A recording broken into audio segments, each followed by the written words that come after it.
this point as well, because we're going to have a fireside chat first of all with two people who I know the industry worldwide, that travel around talking around the world on this particular subject and many others. They're very dear friends of mine. I'm going to be sharing with you understanding emerging markets and also mapping the NFT revolution. Please put your hands together for Maria Xenofontos and Jorge Sebastiao.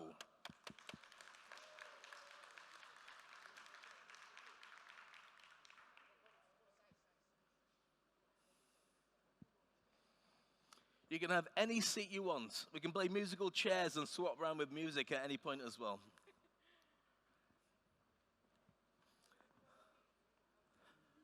I'll see you in 30 minutes' time. Hello everyone. Good morning. Yeah, shall we take a picture to make it an NFT? Sure.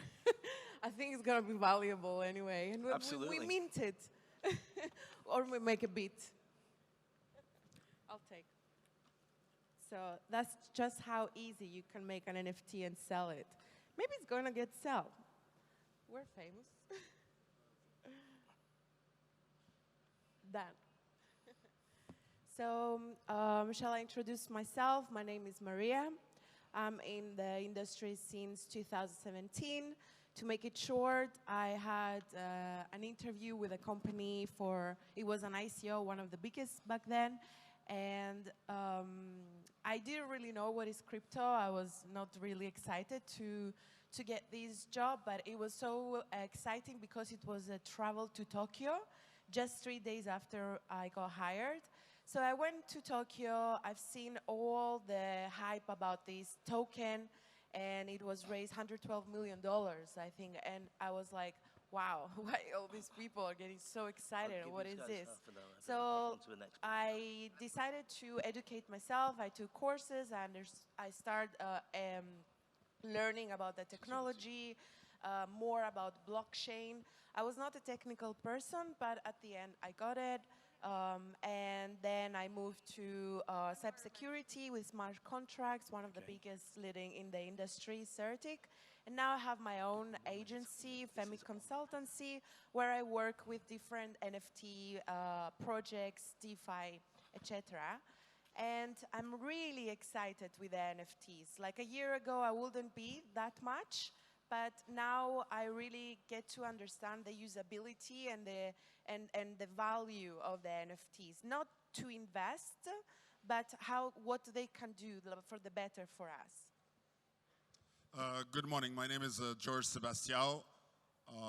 I've been in the region for about 25 years and about 22 years in cybersecurity, and in the blockchain space about 7 years.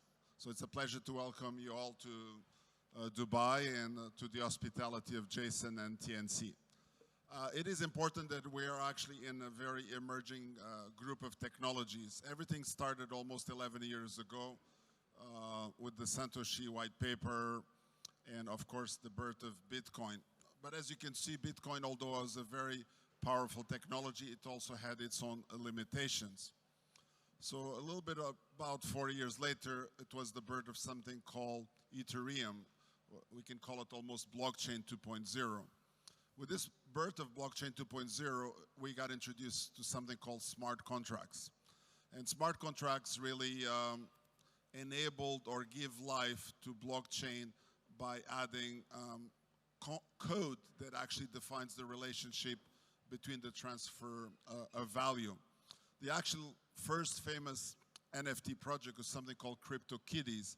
I don't know if many of you have heard about it or not, but it was so powerful and so easily recognizable that actually brought down the Ethereum network, because the Ethereum network could only do about 25 transactions per second, and it was a very successful project, and Ethereum was not ready to such capacity. So everybody forgot about NFTs for about 3 or 4 years, and come circa today or last year, everybody wake up and say, oh, NFTs, maybe it's something useful. Of course, there was a few hot projects. Probably the latest one that is going around is the Bored Apes. I don't know how many people here have heard about Bored Apes. Can we see a show of hands? Who has one? oh boy, maybe half of one, or a fractional ownership of one. So this actually gave a little bit of new life. Of course, one of the most expensive NFTs that got sold was for about $65 million, which is a stitching of several thousand of pictures that were taken over a series of years. Now, NFTs have got actually multiple usages. One usage is identity. One usage is identification of reality, which really means, for example, if you have something like a university degree or a car or an airplane part, NFT can actually be used to identify it's a real one. So for supply chain or for trustability or for identity. Of course, this one is not really monetizable in terms of value, but is definitely monetizable in terms of giving you authenticity in the marketplace. Now, today the most popular usage of NFTs is around art and related art aspects. That's where Bored Apes is. So if you're an artist, content creator, now what does that really mean? You can create pictures, you can create digital or physical art, you can be a YouTuber or a streamer like we have next door. You can actually be a book writer. So NFTs allows you to... A musician as well. Allows you to automatically monetize that content. What does it really mean is your content is now fully digital and it has an authentic aspect associated with it and a smart contract, which means that anytime that content transfers hand or is used, the creator of that content can automatically receive directly without any intermediaries value for it. So this is really the short version about NFTs. Now, of course, the metaverse or the virtual or digital twin world has accelerated also the presence of NFTs. So today we have a mix of environments in which we combine technologies together. So you can say NFTs mixed with metaverse are creating a new generation of e-commerce, kind of like a super Amazon. And the games. And the gaming. That is the extra part. Gaming very important because in the gaming world, people tend to have authenticity of what they create. They get superpowers or they get weapons as they go through the game or specifically things they identify. They can actually be NFT'd. So by creating NFTs of those, you can actually trade them in a secondary marketplace. What you really are creating is a whole new economy. We sometimes call this play to earn. Yes. So this is, you can say, a new generation of economy. Now, maybe of you have heard the book called Rich Dad, Poor Dad, but I think in modern world it's probably going to be Poor Dad, Rich Kid. So it means there's a good chance that your kids are actually going to earn more than you do. Why? Because they have discovered the new technologies and they're monetizing them. So they might be creating something like pet rocks on the metaverse and being able to sustain the family. So please educate your kids and give them the opportunity for success. I had the opportunity to meet Maria a few times. I live in 3 countries, Dubai, not a country, but a city, Bahrain or Kingdom of Bahrain, and also Cyprus. And we have had a pleasure of sharing quite a few stages. So Maria has got enormous amounts of energy in this space. The good thing is Maria also has got an enormous amount of experience related to the marketing associated with this technology. So Maria, tell us more about it. So I would like to talk about the content creation where it's something that I do as well. Like I use my Instagram for some collaborations as well. So by now, someone can copy me, right? And say like, oh, I'm Maria, and sometimes it happens. I'm sure with many here in Dubai that there's some scammers and then they open a second profile and they start scamming people. And some people, I don't really understand that, but I will never give my key, my portfolio key, or any private information to anyone that will ask me through a DM, but there are people that they're doing it. So here we need to be a little bit careful. But what I want to say is like with the NFTs, like Twitter, put the NFTs. So you know that it belongs to you, this picture, and it's not a copyright. So I got approached a few times with some new projects that they want to put, like they want, one told me like, do you want to sell your pictures as NFTs? But I decline it because I was like, I don't really want to make money through my pictures. Like, I don't want to sell it. But they were like, but you're a content creator. Instagram doesn't pay you. So basically, I entertain people. I to take my fashion outfits, whatever, and like me, other one can do like comedy or, you know, content creation is this. So what I'm saying is like, they're not really monetized. And Instagram, Twitter, all of these big tech companies took advantage of it. And they basically sell our data, just like that. And now recently, Facebook became the metaverse. But my question is, how are they gonna make it decentralized? I don't think they will, even though Twitter hired a team to build smart contracts and all of that. But so there are some small companies. Maybe some of you there, you have this idea and you want to like, and I'm really questioning how they can win, because so if I have 1 million followers and I influence them to take them to another platform, they're gonna go. Because I truly believe in the technology of blockchain and about that, you know, the beauty of blockchain, that no one can change the information so easily, that it belongs to me with the NFTs, and all of that. So as a content creation, I'm looking for a platform that they will pay the content creators, because the content creators now are a lot, you know, and it's a hard job actually. It's not really easy, like to take pictures all day. You spend a lot of energy, and then, you know, you get some money through partnerships or collaborations. But through the NFTs, this can be fixable. Like, what do you think? Yeah, I mean, actually, we have a whole series of super influencers next door, what we call the Streamers Conference. And in this Streamers Conference, you'll see the combination of, on one side, the people that create the content, on the other side, the NFTs that give you the way to monetize that content through a smart contract. Now, are NFTs ready for prime time? Everything is a little bit in a rush today. So you can say that some elements of the NFT platforms are not as mature as they should be. So let me give you 2 or 3 examples. The first one is OpenSea. How many people here have used OpenSea before? 2 or 3.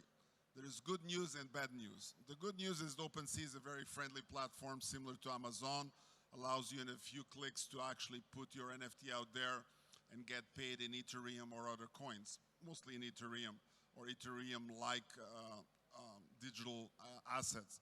However, OpenSea is relatively centralized, which means that tomorrow, if OpenSea were to disappear, you may lose complete access to your NFTs. So this is the first issue. The second issue is related, I would say probably 80 or 90% of all NFTs today are storing their data in something called IPFS. IPFS stands for Interplanetary File System.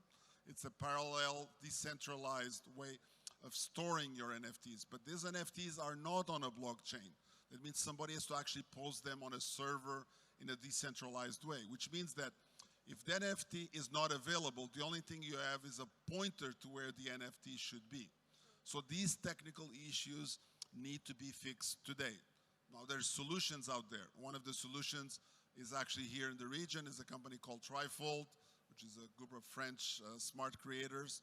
And it's a decentralized blockchain storage system which you can tie directly with your NFT. So I do believe for NFTs to be successful in the future, we need to have better integration between the NFT itself, which is the identity, and the content. Now, this content, of course, needs to have the platforms to actually use it. So let me give you an example. How many people here have used YouTube? Everybody, okay.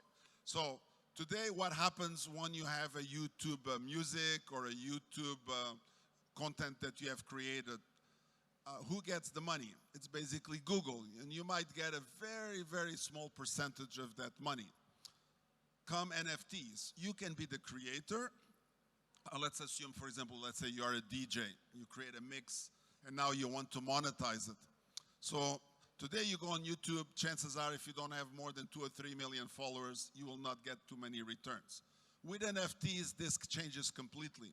So I invite you to go look at a platform that exists out there called Rocky.io, RockyApp.io. And what this platform allows you to do is to create the content, you have the NFT, and guess what? Anytime you play that NFT or that content, the original creator of that content is able to directly receive the returns from that play.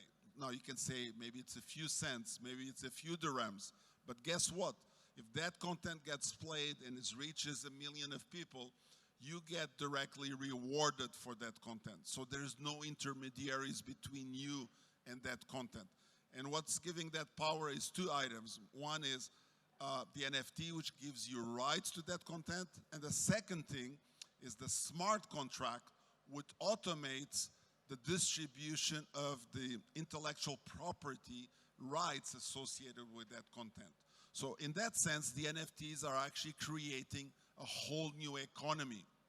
So, Maria, any other suggestions from your side? So now we're talking about basically the usability and the utility, right? But do you like NFTs? Would you buy any NFT? I have bought some NFTs. I have created some NFTs. You're a collector. Not a big collector. You're a creator. Yes, I do create a lot of content online. So with NFTs, you know, when I start collecting as well, all I like is the visual aspect. Is that the same for you? I like the visual aspect, but I think something is even more important. The NFTs will allow you to create your own brand. So what we have seen is the capability that goes beyond the monetization of the smart contract. So let me give you two examples. The first example is the Bored Apes. The Bored Apes started as a big fad, but guess what? The first McDonald's kind of restaurant based on Bored Apes has been created. So somebody has taken the Bored Ape concept and created it as a burger joint. So what do you really want? You went from an NFT to actually creating a brand, and now you're monetizing that brand on the real world. That's example number one. I'll give you example number two. I'm working on a very amazing project that was created in California in the United States. It's called Outlaw. So look it up. There's an amazing trailer there. It's called Outlaw.io. And what is happening in Outlaw? First, you have the big creators from Disney and Pixar. Everybody wants to be an outlaw. You are an outlaw. This is becoming a brand. So they're creating extremely valuable content. They're creating games. They're creating apparel that goes along with these games. Now, see the flow? It's a little bit like what Disney is doing. Today, when you go watch a Disney movie, what is happening? The 2-hour Disney movie is a commercial for the apparels that your kids will request from you over the next 6 months. So, Dad, Mom, please buy me that. Why? They watch 2 hours of a movie. So the same thing is actually happening also in the NFT world. With this Outlaw project, you were creating content. That content is generating a whole new generation of interesting games, and these games will be monetized into apparels. All this is being driven by several technologies. One is content creators. The second one is NFTs as a technology. Third one is gaming. And finally is e-commerce with the metaverse and the capability of consuming that content and the apparels either in the virtual world or in the real world. This is changing the e-commerce that you have seen before. There's other applications. If you look at a place like Dubai, what would be their interest? Dubai is a real estate and a tourism venue. Everybody comes here because it's safe, it's enjoyable. You are having a good conference today because it's Dubai, it's open. So they have the perfect application for this technology in a tourism context, meaning you can create NFTs, you can create digital content to actually promote Dubai. You can create a Dubai metaverse and get people to experience what Dubai is like before they come. That's interesting, like to have a parallel virtual world. Like many people doesn't really understand that, but it's going to happen. It's already happening. It's basically our whole internet in reality.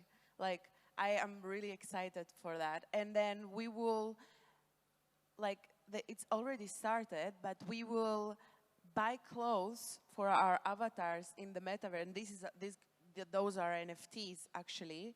And like me, I will not buy the collection in real life, and I will buy it on the virtual life.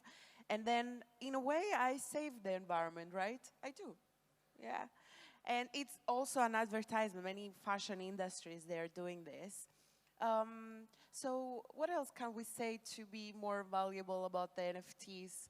I'll give you another example. Everything in technology, I've been in technology for 35 years. Technology is great, it's amazing, it's always changing. It's a bit like fashion, there's always the new technology. But the most important aspect that I found about technology is when you turn it into a use case. So I have given you a few use cases. Some for artists that are content creators. We talked about gamers and gaming. Now I'll give you an example from the tourism and real estate. There's another interesting project that visited us yesterday, and I think Mickey and Robert are there. They were there, I guess, 2 days ago. It's a project called Lynkey. So Lynkey, and I'm sure you can search that on Google. So Lynkey is a project about tourism in Vietnam. So there's a lot of people here from Asia. Asia has got amazing aspects in terms of tourism. They have authenticity, they have good food, they have amazing hospitality. So this is a perfect opportunity to use NFTs to drive this welcoming factor. So Lynkey is actually doing that. So they're doing high-end tourism in Vietnam and other locations around the world, and they're using the NFT to actually power this technology. How successful is it? The project is only about 6 to 8 months old. They have already 200,000 downloads on, you can say, Android and Apple Store. This is a measure of success.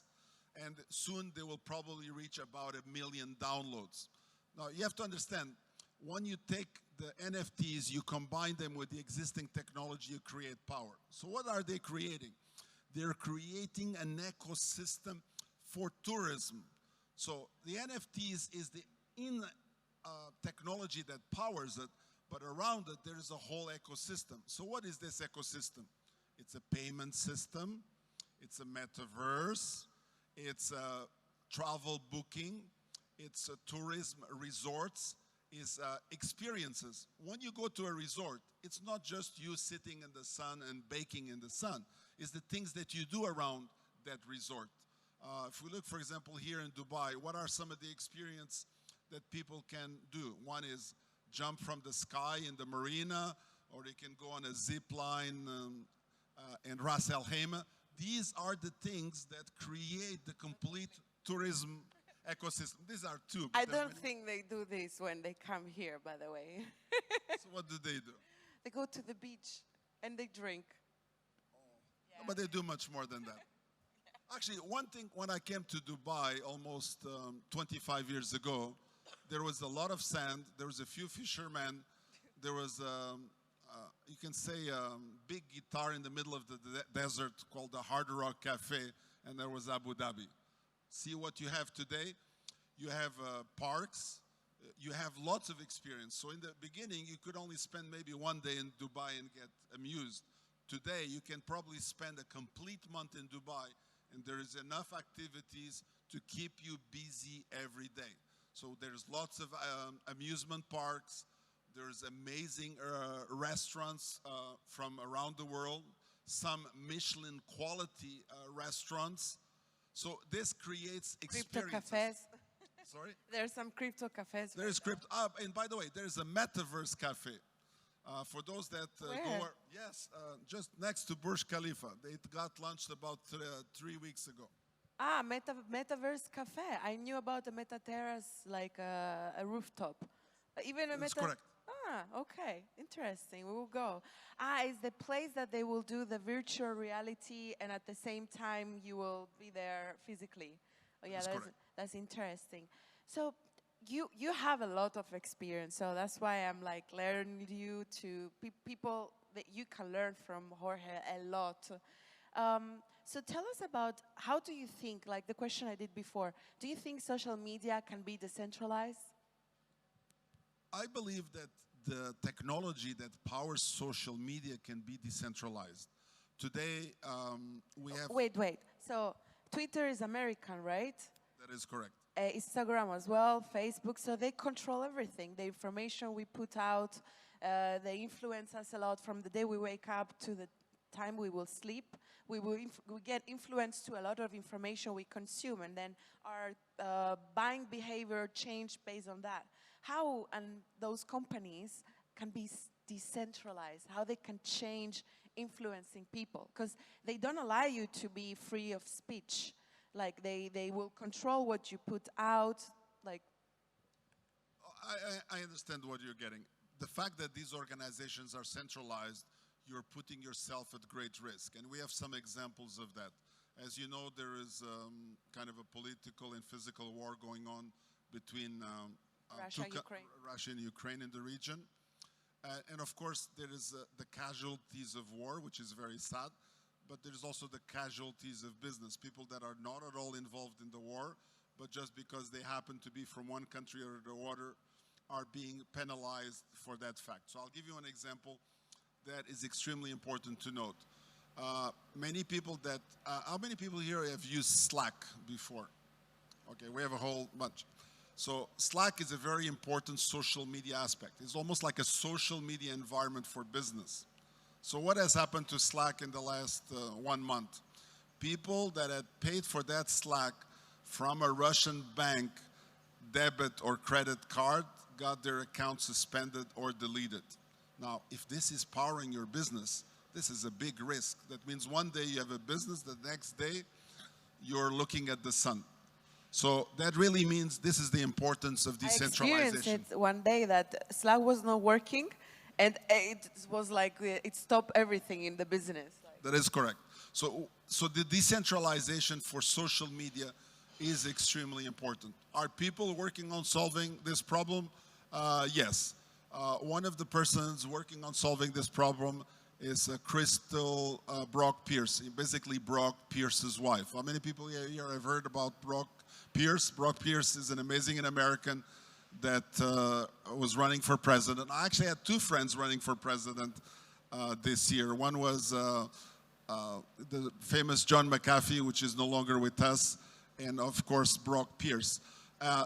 Crystal Brock Pierce, or Crystal Pierce, is the wife of Brock Pierce and is working on a decentralized, basically a social media messaging system. Many of you have probably heard about Signal. So it's kind of a Signal powered by blockchain. The advantage of that is that that entire messaging social media system is not controlled by one entity, but is actually controlled by everyone. Actually, that brings me to another important point. And I have not touched this so far.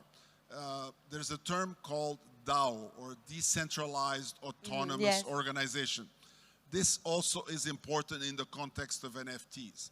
What that really means is that the people that have NFTs can also participate in a DAO. And by having the ownership of an NFT, it's almost... What is a DAO for somebody that doesn't know? Okay, DAO is like an organization that is powered by a decentralized smart contract. So that means, as you know, today's organizations tend to be centralized. So decentralized means every role and responsibility of the organization is now controlled by that smart contract. The people that are part of the DAO obtain that relationship from the tokens that are given to them. Now, those tokens could be fungible or non-fungible. So based on the tokens that the people own in the DAO, then they can vote for the decisions that the organization makes. Now, what does that really mean? If the organization has multiple choices on what directions they should take in the organization, the DAO gives you the opportunity to do that. Now, there's many examples out there. One example, and probably the most famous one, is something called DAO Consensus. Just go look it up online, and that will give you a good opportunity. The nice thing about is that DAO also exists almost as a white label. So if you're planning to do an organization tomorrow, you can actually take this template from a white label DAO and use it to create a new organization for yourselves. So every people that is part of this DAO can vote for the direction. That's number one. Number two is the people that are part of the DAO get rewarded by the results of that organization. So it's almost like a co-op system. So it's actually very similar to Islamic finance. Islamic finance is like a cooperative system. People put their resources in a pot, and if the pot creates a successful return, then everybody shares in that return according to the risk and the value that they brought in. Interesting. I believe there is a future for DAOs, and that we will see more. So what I want to say, and I forgot when you were speaking. Oh, yes. So about the NFT marketing, which is my subject, I don't really believe in paid marketing because people and Generation Z as well became very, very clever and digitally clever. So they will understand immediately when something is paid. So I go with NFTs, and each brand will eventually have its own collection of NFTs, which will give some usability of the user, or it depends on the case, if it's a B2B or B2C. So creative marketing, it's something that I will encourage more people to see for this industry, whoever is involved, which means different creative ways of advertising, which is not paid. No, I believe that NFTs allow you to create a brand, allow you to create a community. Yeah, community is super important. So how do you go about creating a community? Every time I go examine a project, let's assume you heard about a project. What is the first thing you do when you see a project? You go what I call social media stalking. So when you go on their Telegram, if they have 50 people on their Telegram group, what does that tell you? Project is probably a scam. If you go on that Telegram, you see 20, 30, 50,000 people, 100,000 people, and you see lots of discussions about the project. That means the project is authentic. People are participating actively in that project. So Telegram. The second one is called Discord. How many people here heard about Discord? And the Discord is the most important right now with all the NFT projects. So Discord, again, is another way to create community. You go there and you check the various topics that people are talking about. You see the interactions. If there is interactions and there is activity in the Discord channel, that really means the project is authentic. The project is evolving. There is a community. There is contribution to the creation and shaping of that project. And of course, there's others, WhatsApp, but WhatsApp is very limited, only 255 users. Also, it takes a lot of our data. I never accept it. And makes the mobiles very slow. Yeah. And you need to buy, if you have iPhone, more iCloud space, which I buy all the time. Actually, there's a thing I like very much specifically about Telegram. So when you join a group in Telegram or a channel, you can see the history. If you join in WhatsApp, you don't see the history. So it's a very limited technology. Yeah. You want a decentralized technology. And by the way, for those that are in Telegram, the founder of Telegram is actually here in Dubai. So if anybody wants at some stage to say hello to him, that's the beauty about Dubai. You get to see the projects, and you also see the people that helped founded those projects. So you get to meet them face to face. Last thing I want to bring is, if you're really interested in art, we have amazing NFT projects about art. One of my good friends, Sasha Jaffrey, just yesterday launched his art on the top of Burj Al Arab. So they use the helipad. So this helipad has had multiple purpose. People have played tennis on it. People have played golf on it. So now it has become an NFT launchpad. So I invite you to visit. We'll definitely visit it. So we ran out of time? Okay, perfect. So I think David is about to move us off the stage very soon. I can sit and listen maybe to you any guys questions together. from the audience? Let's make the audience participate. Any questions from the people that are out there? So there's Can we a get a hand raised, microphone? please. We get another microphone. I'll take one of these ones. Oh, that's right, take this. We need to get some energy going in the room. Oh, you've done the energy brilliantly. 2, 2, 1, 2, 1, 2. It's morning 2, 2. as well, like our brain is not really. But George is amazing. And then, Yeah, please go ahead. okay, 3. You need, it's on mute. No problem. Try again. Hi. Ooh, there we go. Is a DAO not a form of centralization, particularly if the largest token holders are going to make those decisions? Yes and no. It depends on how the contract, a smart contract was written. And your point is correct. If the smart contract gives more power, voting power to the largest token holder, then it becomes kind of an autocracy rather than a democracy. I do agree with that. However, if the smart contract is written in a way that you can say, doesn't matter how much tokens or votes you have, you only get one vote because you're a holder, then everybody gets the same participation. It's a bit like the system that gets used in the United States. I think it's called the Senate or something. I'm used to Canada, so it's a bit different. But in the United States, there's 2 senators per state. In Canada, we have provinces. But that really means it doesn't matter whether you have a big state or a small state, you get 2 senators. So you can do exactly the same thing in a DAO. So that means it doesn't matter how many tokens you get, you would get 1 vote. So it's really about how you create the organization. Thank you. I think there's one question Gentleman there. here. Yeah, I have a question.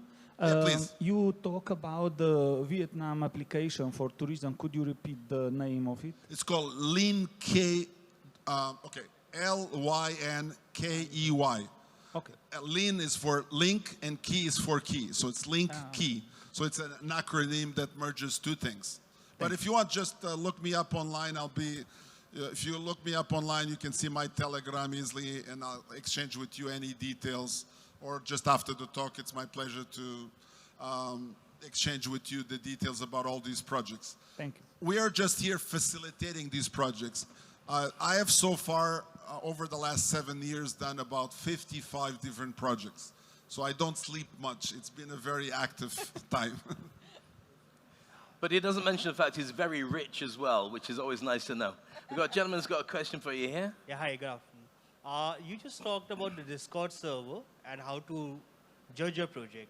There are some Discord servers when we go like on those particular platforms, they may have 7 lakh or 8 lakh members also. But the number of active users, they are very less. So in these scenarios, how to actually judge a project? Like there are people, like there are groups in which most of the time only the 5 or 6 people are only conversing, but they have a huge numbers to show up. Like if you'll go and join a Discord, it will say around 11,000 member or maybe 1 lakh member, but the active member ratio is only 1 or 2%. So in these scenarios, how we can judge? Because sometimes maybe the number of users are less who are active, but the project is good. So what should be the criteria while we are judging a particular project based on the kind of community they have? Well, actually, in the project, there's 2 elements that are important. The first one is the channel to broadcast the news about the project. So that one, there's normally a very small number of people broadcasting the content. So it might be 1, 2, 5.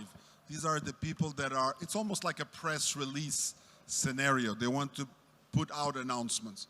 So this can be done both in Discord or in Telegram. The second one is the groups where people interact. And there what you want to see is the interaction between all the members of the community. What do they think about the project? What are the questions they ask? And how those questions are being answered by the project. That's what matters a lot. Yeah, you have to be a little bit of observing, because there's called community shield, so they're paid community supporters, but they're paid. And you can tell by those that they make shield. It's called shilling. You can also check the website, see if they're real founders. They put their face out there for the project, and read the smart contract. And the other thing I found very important about projects, one is the face of the project. And typically all professional projects should have a combination of documentation about them. They should have a pitch deck, they should have a teaser page, they should have what we call a light paper, which is 5 to 10 pages. They should have a white paper, which is 30 to 50 pages. And if it's a very technical project, they should also have what we call a yellow paper, which is a paper that describes the technology of the project.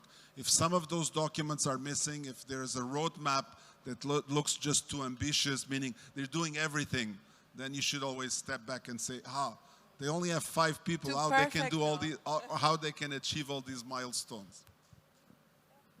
Excellent. Well, I've got to say, I could sit and listen to you all day, and I have done, and it's amazing. If you guys want to know more from the people who are doing it, there are no better 2 people to talk to. So make sure you connect with them on all social media, and if you're looking about ways to invest and create and relate online through these guys, then there's nobody else I'd recommend as much as these 2. So please put your hands together. Maria and George, brilliant. Thank you so much.